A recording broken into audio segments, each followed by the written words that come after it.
It's episode 6, and we are doing things slightly differently this time. We are showing you the finished sculpture. So far, all you have seen is the finished sculpt with the whitish gray clay, but this is the actual finished patina. And the reason we're showing it to you is so you can register for the contest to win this guy, because we're going to give him away here in the next few episodes. So you could win him. There actually aren't that many people who have entered so far, so you got a pretty good chance. So now let's see how we go from the epoxy clay to the finished bronze-ish patina. Here we go.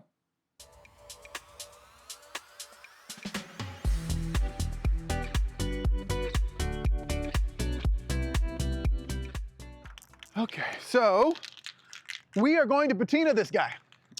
It's a nice day outside, so we brought him outside because, you know, spray paint dust kind of gets everywhere.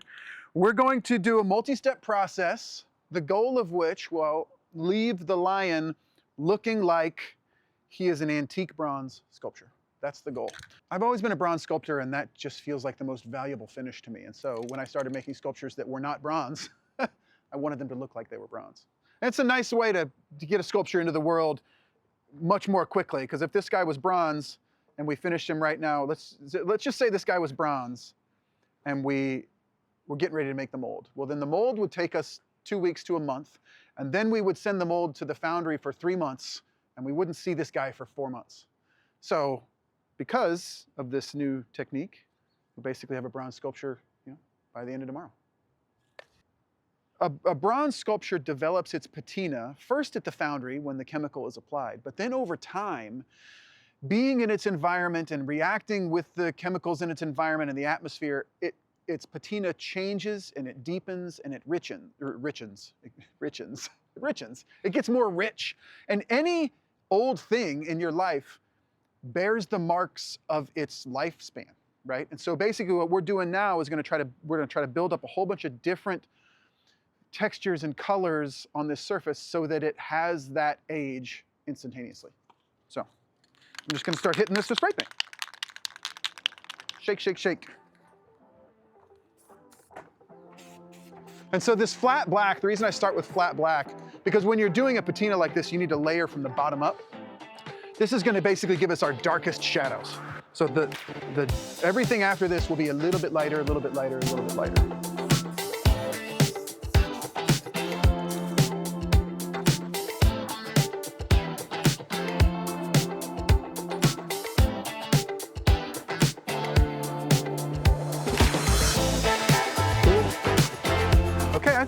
I think we're probably pretty good there. Now we'll just let this dry one more time, and then we'll do the first next coat. So now we're gonna do base coat number 2, right? So I've already poured a little bit of this oil-based metallic paint in here. And so this basically just has this mica powder in it, gives it a little bit of reflective quality like metal has. You can see that. So this is the second base coat. Bronze is a really unique metal. It's an alloy, it's multiple metals, and it's about 90% copper, and then there's some tin and zinc and a few other trace elements. And that copper in the bronze reacts with the environment, and the patina changes over time. When the bronze has just been cast, it looks like a polished brass doorknob, right, or a really shiny penny.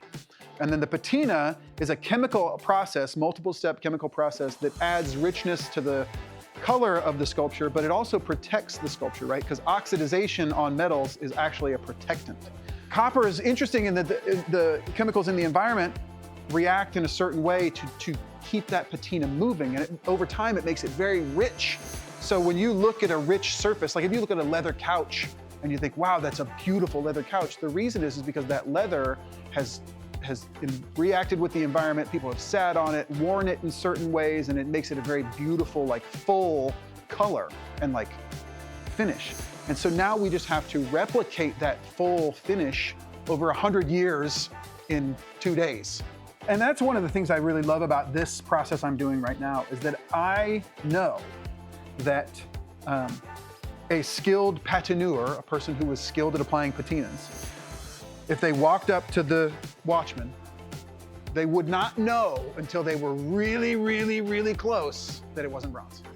And like that's I feel like you've removed the disqualifiers, and that's the important part. Like 95% of success is just making sure you don't break the spell. Let's ask Google, what is the full phrase, jack of all trades. Because this is crazy. Okay, a jack of all trades is a master of none. Everyone says that, right? Like, oh, so, you know, if you can do everything, then you can't do it. No. But everyone forgets the second part. But oftentimes better than a master of one. Right? So it's like flips the whole, so much about human beings is that we take the wrong lesson from something that's trying to tell us the lesson, right? And it's like you have to be good at multiple disciplines. And in fact, I think this is true also. You know, because we live in this age where everything has been done. Everything's been done. Nothing I'm doing is new, right? Everything's been done. By the time of Rodin, everything had been done, right? But here's where you can be interesting and unique in the best way. Your specific combination of aptitudes, right? So where you will find your most valuable work, valuable to you with regard to how it rewards your spirit, and valuable to the world with how the world rewards you with, you know, prizes, money or accolades or whatever, is at the very unique union of 2, 3, 4, 5 things that you do pretty dang well, right? You could be a good podcaster who also is an expert in sculpture and also is an expert in woodworking, right? That's you could do some really interesting work there, right? At the union of your 3 like attributes. So that right there just totally calls the bluff of the jack of all trades is a master of none, but oftentimes better than a master of one. And I think that if you want to differentiate yourself in an authentic and sincere way, getting pretty dang good at 2 or 3 things will make you a very unique individual. You want to find out how much he weighs? Yes. All right. I'm going to guess 43 pounds. 39.1 pounds. Yeah, I mean, that's a good weight because it's heavy enough that he's substantial. You know, that 40 pounds is heavy for most people, but it's not like you need equipment to move it around, you know? We're gonna take the smallest amount of paint you could possibly imagine and spread it over this whole thing. And then that's gonna be one more step towards looking like an antique bronze sculpture. So, let's get to it. We're gonna put a teensy-tiny amount of paint on here, and then we're gonna dry brush it. And the key here is a little bit, just a little bit. When you're making a bronze sculpture, everything is this color at first, right? It comes out even brighter than that. And then it's patinaed first with this stuff called liver of sulfur, which it makes it very dark. And then you take steel wool and you rub that liver of sulfur off in the highlights in certain places that you want to show the bronze through a little bit. And so then that bronze color comes through.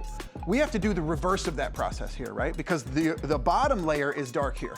So now we have to add highlights and highlights and highlights as opposed to reveal highlights that we would do on the bronze, right? So it's basically we're working the opposite direction. So I'm just when I'm wiping it, you can see that pile of paint. I'm just kind of like trying to whisper it into there and then dry it off, and whisper it into there and dry it off, and you know, just to get a little bit of paint loaded on the brush. It really takes some practice to get almost no paint on a brush. So now we're done with the bottom, and you can totally tell the richness down here versus the kind of the flatness up top. And you know, this is nice. This looks nice. It was kind of really cool to see it change from the off-white color of the clay to this, but this is starting to feel like something as opposed to just an object. I really love it. It always feels a little bit magical. There's some parts of the process of making sculpture, there's a few different parts that just feel magical, and this is one where it just starts to be like, pop.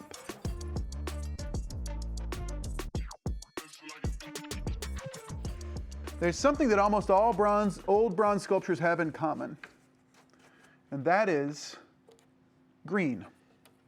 And it's because Bronze is mostly copper. It's about, you know, depending on the alloy, it's 90+% copper. And our rain, even in normal conditions, is slightly acidic. And so that slight acidity over time reacts with the copper, making, I think it's cupric nitrate, which is this oxidization of the bronze. And just like when steel oxidizes, it's red for rust. When bronze oxidizes, it often is green. And so we're going to give this guy just a little bit of green, just like a suggestion of green. And it's going to do the same thing that you just saw here, but one more layer of like, oh, dang. It's kind of crazy how just that little bit of green changes things. So we're going to do that next. Okay, and so this is crazy because you're going to look at this, you're going to be like, that's too green, dude. Don't put that on there, right? But again, subtlety. Subtlety. We're going to be subtle. Boop. It's probably too much. Now, I'm not going to do this everywhere. I'm just going to think about if there was rain, where would it puddle and accumulate and drip? But I just want a suggestion. We're not trying to make a neglected bronze sculpture. We're trying to make a cared for bronze sculpture, right? I just can kind of, this is what I'm thinking is like the rain would probably collect a little bit in these crevices, and so they would likely just be a little bit more. They'd have a little more green in them. We've got all the coloring done for the most part. Now we're going to apply the wax. The wax is to protect and beautify. So the wax layer is going to make it so that it can be dusted, it can be clean, but it's also going to make all of the colors that we've added pop a little bit more. And so we're going to do 2 different layers of wax. As we go, we're going to be heating up the surface. This wax is a microcrystalline wax. It's like a carnauba wax and stuff. And so it has a solvent in it, so you can apply it. But when the solvent evaporates, it's very, very hard. But if we heat up the surface of the clay just a little bit, the pores of the clay will open up and just allow more of that wax in. And it just helps us get an even finish and then also a more durable coating. It is 2 days later. Everything that we put on this guy is all cured up and everything, and it's time to do the last little bit, which is to buff him out with this beautiful horsehair brush that I actually stole from my dad's shoe polishing kit when I was in college. So, thanks, Dad. The wax is hard, and if we buff it out, basically it squishes all those molecules together and makes a little tighter surface, which protects it a little bit more, but the part I'm after is that it gives it this beautiful satiny sheen right here, and that is what I'm after. That, to me, this right here says bronze sculpture. There he is. Done. Finished. I'm gonna take him over with me. How do you feel? I feel like we did it. I feel good. I feel like we said we were going to do this thing. We did this thing. What are we going to do next? Okay, so that's it. We are done with the sculpture. It was kind of a heroic effort. Like I really pushed through it. Hoodie was like, dude, you got to get this done. Cracking the whip on me and everything. But he's done, and all we have left to do is to crate him up and give him away. And so you should enter the contest. The contest ends at midnight, December 18th. And then on Friday, the 19th of December, we're going to draw the 2 or 3 winners. Grand prize winner gets this shipped to their home. The only thing we will ask you in return is that you make a video of the unboxing so we can show everyone proving that we did give him away. First prize and second prize get one of these small little castings of the lion delivered to your home. And the only thing we will ask is that you make a video of the unboxing so we can prove that we actually gave them away. Enter the contest by going down to the description and clicking the link to enter the contest. It goes to Port of Curiosity's website. That's the website where we sell these little guys. And there is an entry form, and there's a whole bunch of different ways to enter. You can enter just one way or like 5 or 6 ways if you want. Give yourself more chances to take this guy home. Before we do that, we're actually going to take him on a trip around the city. We're going to show him the sights in Kansas City, send him off, maybe get a sandwich, maybe take in a show, maybe see some art, you know, just show him the beautiful sights of Kansas City. And then after that, he's going to live with one of you forever. And so make sure you enter the contest. And thanks for following along. Gosh dang it. Thank you so much for watching these episodes. It's been really fun to make them. We probably won't give away another sculpture for a long time, but we're going to keep making episodes. So keep watching. Thanks.